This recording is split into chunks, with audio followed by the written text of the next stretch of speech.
Les professionnels de pédopsychiatrie de l'hôpital de Mont-de-Marsan tirent la sonnette d'alarme. En cause, le manque de médecins pédopsychiatres. Il en resterait 2 sur 6 nécessaires d'ici la fin de l'été 2024. Les conséquences pour la population landaise sont gravissimes. Plus de 2400 jeunes landais sont suivis par les professionnels de la pédopsychiatrie montoise.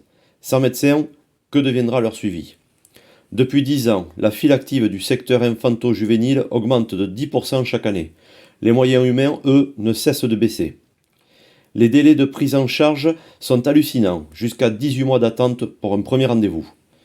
Pour les soignants, la priorité est de gérer les urgences. Mais tout devient une urgence quand on parle de santé mentale chez nos enfants. La surcharge de travail chasse peu à peu les temps d'échange et de verbalisation au profit des prescriptions médicamenteuses. Spectateurs impuissants de la dégradation de l'état de santé de leurs enfants, les familles sont à leur tour victimes de ce cercle vicieux qui ruinera leur morale. Il faut agir. Le secteur de la psychiatrie adulte est impacté de la même manière par le manque de psychiatres. Les gardes, les suivis en hôpitaux de jour, les hospitalisations reposent sur une demi-douzaine de médecins là où il en faudrait 18.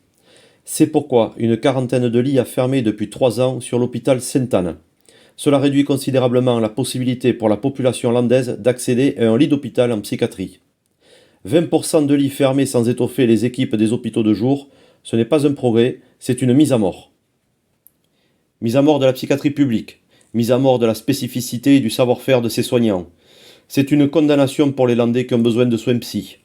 Condamnation également du personnel paramédical exposé au glissement de tâches pour pallier au manque de médecins. Condamnation de ces professionnels à exercer un soin de mauvaise qualité contre leur gré. Les soignants sont également condamnés à essuyer la colère des usagers insatisfaits, car ne l'oublions pas, la première ligne exposée aux patients, c'est bien le personnel paramédical. Il est d'ailleurs condamné à boucher les trous dans les autres services, car la logique de la direction est une logique comptable. Pour elle, fermer des lits, c'est créer artificiellement des sureffectifs soignants qui combleront l'absentéisme. La réalité, celle issue de notre expérience de professionnels du soin psychiatrique, c'est que les effectifs doivent répondre exclusivement aux besoins des patients. C'est pourquoi la CGT, dans le cadre de l'intersyndicale, invite tous les professionnels de l'hôpital de Mont-de-Marsan à participer au rassemblement le 4 juin 2024 à 17h30 lors du conseil communautaire de Mont-de-Marsan-Aglo. Interpeller les élus de tous bords et les rendre acteurs de notre alerte, c'est notre mission. Rassemblement conseil communautaire Mont-de-Marsan-Aglo, mardi 4 juin 2024, 17h30.